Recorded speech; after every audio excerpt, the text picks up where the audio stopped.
ನಮಸ್ಕಾರ ವೀಕ್ಷಕರೇ, MMK TV ಕನ್ನಡಗೆ ಸ್ವಾಗತ. ನಾನು ಮೋಹನ್.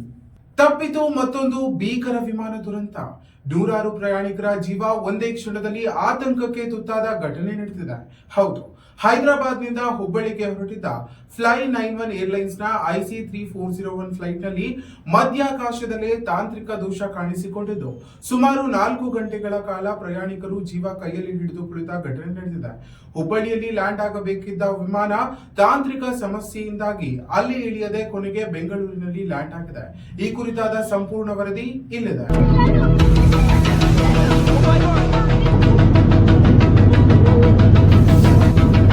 ನಿನ್ನೆ ಮಧ್ಯಾಹ್ನ 3 ಗಂಟೆಗೆ ಹೈದರಾಬಾದ್ನ ರಾಜೀವ್ ಗಾಂಧಿ ಅಂತಾರಾಷ್ಟ್ರೀಯ ವಿಮಾನ ನಿಲ್ದಾಣದಿಂದ ಟೇಕ್ ಆಫ್ ಆದ ಫ್ಲೈ 91 ಏರ್ಲೈನ್ಸ್ನ IC3401 ಫ್ಲೈಟ್ ಸಂಜೆ 4:30 ಸುಮಾರಿಗೆ ಹುಬ್ಬಳ್ಳಿಯಲ್ಲಿ ಲ್ಯಾಂಡ್ ಆಗಬೇಕಾಗಿತ್ತು. ಆದರೆ ಹುಬ್ಬಳ್ಳಿಯ ಸಮೀಪಕ್ಕೆ ಬರುತ್ತಿದ್ದಂತೆ ವಿಮಾನಯಾನದಲ್ಲಿ ಏಕಾಏಕಿ ತಾಂತ್ರಿಕ ದೋಷ ಕಾಣಿಸಿಕೊಂಡಿದೆ.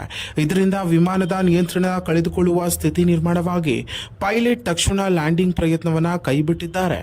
ಈ ನಡುವೆ ವಿಮಾನವು ಮುಂಡಗೋಡ, ದಾವಣಗೆರೆ ಹಾಗೂ ಶಿವಮೊಗ್ಗ ಪ್ರದೇಶಗಳ ಮೇಲ್ಮೈಯಲ್ಲಿ ಸುಮಾರು 4 ಗಂಟೆಗಳ ಕಾಲ ಸುತ್ತಾಡಿದಂತೆ ಮಾಹಿತಿ ಲಭ್ಯವಾಗಿದೆ.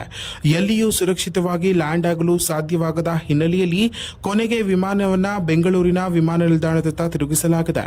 ಇನ್ನು ಸಂಜೆ 7:30 ವೇಳೆಗೆ ಬೆಂಗಳೂರಿನ ವಿಮಾನ ನಿಲ್ದಾಣದಲ್ಲಿ ಸುರಕ್ಷಿತವಾಗಿ ಲ್ಯಾಂಡ್ ಆಗಿದೆ. ಈ ವೇಳೆ ವಿಮಾನದ ಒಳಗೆ ಆತಂಕದ ವಾತಾವರಣ ನಿರ್ಮಾಣವಾಗಿತ್ತು.